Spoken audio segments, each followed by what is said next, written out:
Right now, the National Weather Desk, weekend storm damage. A waterspout is spotted off the Gulf Coast as powerful winds leave a trail of damage on land. The wind was going 100 miles an hour and you couldn't even walk outside, it was that bad. And what we know about an earthquake that rocked the southern U.S. on Saturday. It was just like, all at once, everything started shaking in my trailer. A hailstorm damages North Carolina's apple crop. This is one of the widest spread hail events that I've seen in a long, long time. We are making sure you are prepared for the start of hurricane season in less than a month. There's no margin for error. There's no room for error. If we screw up, people will die. How debris from Hurricane Helene is now being put to good use. This is biochar. It's a substance that's very beneficial for farmers. And Hawaii's Kilauea volcano roars back to life with a 500-foot fountain of lava. From our nation's capital, this is the National Weather Desk. Good morning and welcome to the National Weather Desk. I'm Angela Brown. Severe storms over the weekend caused considerable damage along Florida's panhandle. They also helped create at least one waterspout off the Pensacola coast. It was spotted near Pensacola, spinning above the rough waters of the Gulf. It eventually came ashore, and when that happened, it became a tornado, and it left behind a lot of damage. Hannah James has details. The wind was going 100 miles an hour. I went stepping on my steps, and you couldn't even walk outside. It was that bad. And the rain was coming down like crazy. Like Hurricane Sally all over again at 3 o'clock this morning. Bobby Burgess and Hope Ruscelli have seen this before on Dauphin Island. This one just was not expected. Captain Snapper's restaurant was hit hard. It's a popular restaurant you see right when you get off the bridge on Highway 193. Powerful winds put a hole in the backside of the restaurant, exposing the bar area. Part of the roof and the kitchen area collapsed. Bubba Sims' dad owns the restaurant. Broke all these rafters, got to be replaced up in the ceiling up there, and all ceiling sagging. Just across the parking lot sits the marina. Powerful winds sucked 3 boats out of their boat lifts. You can see the lift equipment bent and mangled. All of the boats were found, including this one. It's a little worse for the wear. A broken engine shell and some scratches on the side. Down the road, at the corner of Bienville and Lemoyne, cars splashed through the flooded four-way stop. A half-mile east, down Bienville, a tree snapped at its roots, landing on a boat in the front yard. The tip of the limbs sitting on the front porch. Heading west, we found Ken Baker cleaning up his yard. A ripped railing lining his second-story deck and tree limbs littering his front yard. It's kind of scary because here you are on a house up on stilts, but luckily nobody got hurt. A mild earthquake rattled portions of the southern U.S. on Saturday morning. The quake had a magnitude 4.1. You can see the shaking on this camera near Knoxville, and here's another viewer video. You don't see as much shaking here, but clearly these cats knew something was up. Asheville meteorologist Karen Wynn takes a closer look at the quake. But this one, once again, the epicenter about 80 miles away from Asheville, and this depth, 15 miles, it's a shallow earthquake, and so the energy was able to be felt across a larger area, again, including locations as far away as D.C. and Pittsburgh. The strongest earthquakes in the region, one happened in Charleston that was over a 7 back in 1886. The strongest one on record in Asheville was a 5.5 that happened back in 1916. And the aftershock forecast for the coming week, we do have a slight chance, about a 20% chance, that we could get an aftershock of magnitude 3 or above, and we do see that chance goes down as the magnitude increases. North Carolina farmers are seeing consistent damage like cuts and dents from hail last week. The apples will continue to grow, but as Kimberly King reports, they will go for a fraction of the regular value. Rows and rows that make up thousands of acres in apple country got hit. The hail moving in the same direction of wind, hitting the fruit at an angle. That is on what we call the hail side. That is the side the wind drove it into. This is one of the widest spread hail events that I've seen in a long, long time. I'm not seeing this kind of damage in like forever. Those dings already ruining the fruit that can only sell, farmers say now, for processing like juice. You see how it shredded these leaves? We did, and farmer Trey Enlow, so that's probably going to rot, says beyond the apples damaged, the issue is also with leaves that's just as concerning. Everywhere there's a there's a cut or a hole, that's a point of entry for disease. Internal fruit closer to the trunk, It's where you see just a couple little pecks on it. That may grow out and be salvageable. the state estimated $24 million industry could see the value of the crops locally drop in half. The only thing that they've got to fall back on right now is if they have federal crop insurance. Henderson County's co-op extension director says it covers a fraction of loss. The insurance is only going to pay out about 60%. And this is that photo of the hail that came through apple country, farmers say, in waves. It may sound weird, but Central Texas welcomes weather that can produce floods. The hope is the rain will make its way into the water supply and drying lakes. As meteorologist Avery Tomasco explains, last week was a particularly good week for rainfall in the Austin area. A lot of color on the map here, including some rainfall totals, especially west of I-35 towards the Highland Lake watershed of 2 to 3 inches. Sounds great, right? We're finally getting some water into the lakes. Unfortunately not. Our drought status is so bad after the last few years of deplorable rain chances that every drop of rain, for the most part, has gone to just trying to improve the extreme to exceptional drought conditions over there west of I-35. You expand the view towards the greater Lone Star State area with the Highland Lake watershed imposed on top of it. And yeah, farther towards the northwest, especially for the Lake Buchanan watershed, there is much less drought in place. And they've actually had quite a bit more rain as a result coming down the Highland Lake watershed into the streams and rivers that feed Lake Buchanan. So it's sitting healthier at the top of the chain at about 54% capacity. Here's the problem, though. Until we get enough rain that overcomes the drought and gets water to run off into the Llano and Pedernales rivers, Lake Travis is going to continue to suffer, which is why at the moment it stands at 43% full and notably about 45 feet below full elevation. We're starting to run out of time as far as our rainy season is concerned to get the flood we need to come down the Llano and the Pedernales rivers. May and June are our wettest months of the spring season. And if we don't get a flood here, we are in a lot more trouble heading into the summer months.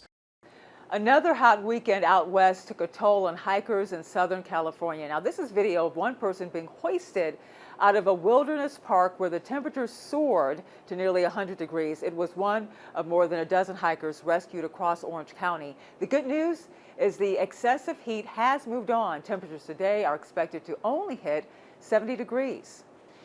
In recent years, Portland, Oregon has hit triple digits as early as June. Health officials are telling residents now is the time to prepare for extreme heat. As Christina Gardinelli reports, that means some people who don't have air conditioning may be able to get one for free. In 2021, a heat dome killed 72 people in Multnomah County. Most were older, lived alone, and had no AC. To prevent a similar tragedy from occurring in the future, Portland created a free air conditioning program for low-income residents. This program is already doing so much. It already has done so much to lower that number. Molly Hatfield manages the program and says so far they've given out 14,588 air conditioning units to residents in need. People making around $53,000 a year or less can qualify. Priority is given to the most vulnerable. Elders 60 years of age or more, health conditions exacerbated by the heat, those who live alone, those are the ones who were primarily impacted by the heat dome event in 2021. The program called Cooling Portland recently expanded. Originally, the program was supposed to install 15,000 units over its 5-year lifetime, ending in 2026. We're obviously almost there, over a year ahead of schedule. So that is why the City Council decided to add more funds to our program. That decision came down in December and added just over $10 million to expand the program, which now has a goal of installing 18,000 units by 2026. Hawaii's Kilauea volcano came to life again on Sunday. This is the 21st time the volcano spewed lava since this current eruption began back in December. The fountains of lava on Sunday were an estimated 500 feet high. After 8 hours, the lava fountain and flow stopped. Volcanic gas emissions and wind-blown volcanic glass impacted Hawaii's Volcanoes National Park and nearby communities. And coming up on the National Weather Desk, hurricane season starts in less than a month. We'll show you what you can do now to make sure that you're prepared for the season. And we all know tornadoes can be dangerous, but how do they compare to microbursts? The answer when we return.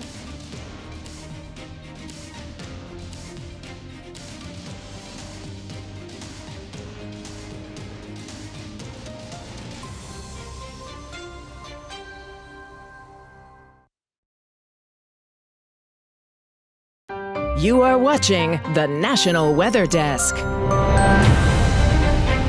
Hurricane season starts in less than a month, and weather officials want to make sure you are ready regardless of what the upcoming outlook looks like. Now is the time to prepare. Meteorologist Fallon Mears has more. Official tropical outlook from NOAA comes out May 22nd. Thinking about it now and space it out, and don't run to the store the day, the week the storm is going to impact you and try to get water and other items. They're likely to be, shortages on those as people make a run for them during these big events. Just take a few moments, 30 minutes of your life to sort of read up on hurricanes, how we communicate them. We use things like hurricane watches and warnings, so make sure you understand the difference between a watch and a warning. Know what to expect in your area. We have to overwarn because there's no margin for error. There's no room for error. If we screw up, people will die, and we'd rather have to over evacuate than have people, perish along the coast, for example. And we know that causes hardship. It causes hardship for me. I live here too. So it's very, very difficult on everyone to evacuate. But if you are told to evacuate, it's a pretty serious situation. Especially when things take a turn for the worst. Things are starting to evolve and change like other aspects of the weather. So it's even more important than ever that you remain prepared, to combat these changes and not be so anchored on the past. Forecasting tools also continue to evolve. The team at NHC is using the experimental cone for the second year, with inland wind watches and warnings, and a new toolkit in rip currents, where the southeast is a breeding ground for offshore storms. And speaking of hurricanes, in portions of North Carolina, debris from Hurricane Helene is still being cleaned up, and some of that debris is being put to good use in helping farmers in the area. Ed Diorio has that story. This is biochar. It's a substance that's very beneficial for farmers, and it comes from that machine and the thousands of pounds of wood and debris from Helene that feeds it. It's one of less than 15 machines like it in the country. Again, we started thinking, how do we get rid of this debris? What can we do? Bill Yarbrough gathered community partners and their dollars to answer that question. This machine was a godsend to us in a lot of respects. The machine takes any biomass, slabs to debris to logs, just about anything that has a carbon source, burns it. And we are trying to cook that wood at a temperature of 1200 plus degrees. And spits out biochar. Biochar is a carbon fertilizer that can revitalize soil and conserve water for long periods of time. The amount that's already made is going to local farmers who lost their land during Helene. Biochar is an organic piece that can be put into the soil, be able to bring it back. Some debris comes from the forest. That reduces the risk of wildfires. We don't need more kindling in our woods. Bryant Moorhead was one of many officials on hand to learn more about the tool. It's almost viewed as a due diligence period that we're doing some research, finding out how we can use it. I think these type of machines are the future. We're going to have those. This machine, if we had 2 or 3 of them here, could operate on 8 or 10 counties. The machine will still be producing biochar in its location for another month at least. For every month that it's here, the lease costs close to $100,000. Chances are you have not heard of geopotential heights. They are used to help meteorologists identify lows in the upper atmosphere. It sounds a bit confusing, so to help you better understand, let's turn to meteorologist Noah Hawk. Geopotential heights. What are they? Well, in terms of meteorology, we have a whole slew of parameters to observe the atmosphere, and geopotential heights is one of them. They're mainly used to help identify upper level troughs and low pressure systems while also considering the topography of the Earth. They're mostly used in conjunction with air pressure at a single level. So we'll use a real world example. This is going to be a plot of our 250 millibar level up near where the jet stream is. So all of these lines are going to represent 250 millibars, but the change in color is going to represent the height at which that 250 millibar level is sitting at currently. So we'll see we have a low pressure system just over top of Kansas and even a cutoff low by this ring-like structure. But what you're going to notice about it is that it's going to be a greenish and blue color comparative to the surrounding area where it's more yellow, red, and orange. Now that green and blue color is going to represent a lower height. And with a low pressure system, you're going to have that rising air. And as that air begins to rise, it's going to cool and condense, allowing that 250 millibar height to lower. So this is just one of those ways that we can use geopotential heights to help observe the atmosphere. Summer is just around the corner, which means some parts of the country will see more severe weather. During the warmer months, microbursts can be more common. Meteorologist Christian Bridges explains how they form and how they're different from macrobursts. Here's what this looks like on our Skycam. You can see it's essentially a downrush of rain and air hitting the ground and then fanning out to the sides. Downburst is the umbrella term that refers to either a micro or macrobursts. Now, microbursts are highly intense, localized downbursts of air and rain from a thunderstorm. And as you can hear in the name, a microburst tends to affect only a small area, about 2.5 miles in diameter or less. These can be very intense with winds up to 150 miles per hour, and they can lead to locally extreme damage. Now, macrobursts, on the other hand, are the larger cousin of the microburst. It's a downburst that has a diameter of 2.5 miles or greater, and while winds tend to be a bit weaker with these, they cause just as much damage as they last longer and affect a larger area. So let's talk about how these form. It all begins in a thunderstorm, and in this thunderstorm, we need a layer of dry air high up in the sky. As raindrops fall into this dry layer, they evaporate, a process which cools the surrounding air. Now, warm air rises, cool air sinks, so that evaporatively cooled air sinks, accelerates to the ground, slamming into the earth and fanning out with those very strong winds. The size of that downburst will then determine if it's a micro or macroburst. As you can see from this picture, micro and macrobursts mean serious business, and they can do a lot of damage. So when a severe thunderstorm warning is issued, make sure to head indoors. The thunderstorms that create both micro and macro bursts often come with lightning, and right now through the end of the summer is when lightning is most common. With that in mind, we want to share some lightning safety tips. To do that, we turn to meteorologist Vitas Reed. I'm meteorologist Vitas Reed. Here's a look at lightning safety as we see more storms at the end of spring and early summer. Always remember, when it thunders and roars, you want to go indoors. Be safe. We're talking about stop swimming and other outdoor activities during a storm, and you want to always remember, stay away from windows and electrical devices. Very important. And then seek shelter inside an enclosed building. That's the safest place to be. And you always want to remember to stay inside for at least 30 minutes after you last hear thunder, because that means the storm is moving away. And never seek shelter under tall trees, metal objects, swim or be near water. Very important points in lightning storms. And as we head to break, we take in the views over Normandy Beach, Florida.